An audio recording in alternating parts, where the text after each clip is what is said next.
Hi, everybody. Welcome to our podcast. Alexia and I both welcome you. And we've had a whole series of podcasts on the importance in this day and age of stress relief. And we don't even realize the incredible information overload, the incredible sensory overload that we all have. And one of the all-time greats is Dr. Ellen Langer, who is a full professor at Harvard in psychology, and she coined the term mindfulness. So here today is a little talk on how to cultivate mindfulness in the broad sense and in the narrow sense for stress relief.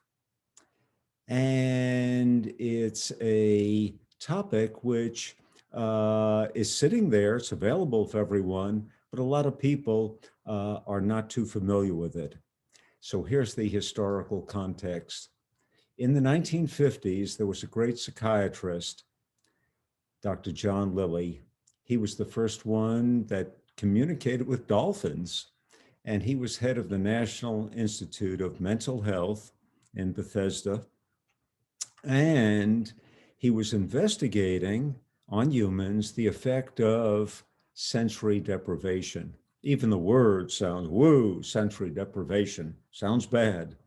But what he found was totally the opposite, is that under controlled situations, when you dampen the senses, there's this incredible beneficial effect. And he invented what is called, quote, the float tank. So what is the float tank? Okay, is the float tank is simply like a big bathtub with a cover on it. And all the senses are dampened. There's a lot of saline, salt, so you sort of float, you can't sink, okay? And then you dampen the sound coming in, you dampen the visual coming in, and of course you're floating, so there's no gravity. So the senses are all dampened, and then what's left? What's left is, roughly speaking, there are a lot of experts on this, but simple version would be what's left is what Ellen Langer calls mindfulness. Wow. Some people call it just pure, unadulterated consciousness, and it's extremely therapeutic, as Dr. John Lilly showed. And what are some of the benefits? Well, the obvious is stress relief, okay? But then you also get a whole cocktail of those good chemicals that we spoke about in our previous podcasts. For example, Alexia is real big on GABA, is an amino acid which calms the brain and helps you sleep. How about the endorphins? Most people think that's just the runner's high. Oh, no, that's also released when you do your float tank.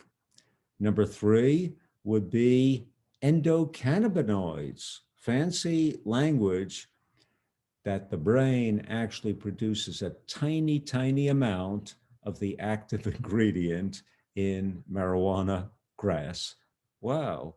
And then the rock star would be the real big one, the serotonin, which is the, quote, bliss chemical. These are all released in the float tank.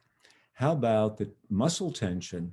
640 muscles, the tension is released there in the float tank. So it's just really a good tool for stress relief, recovery, relaxation, and releasing all those good chemicals. And then the brain waves slow down from the fast beta state that we spend most of our lives in down to the alpha state, which is very, very relaxing and very, very creative. And the alpha state is what the scientists call the meditative state. Very productive, very relaxing. So, how about some takeaway?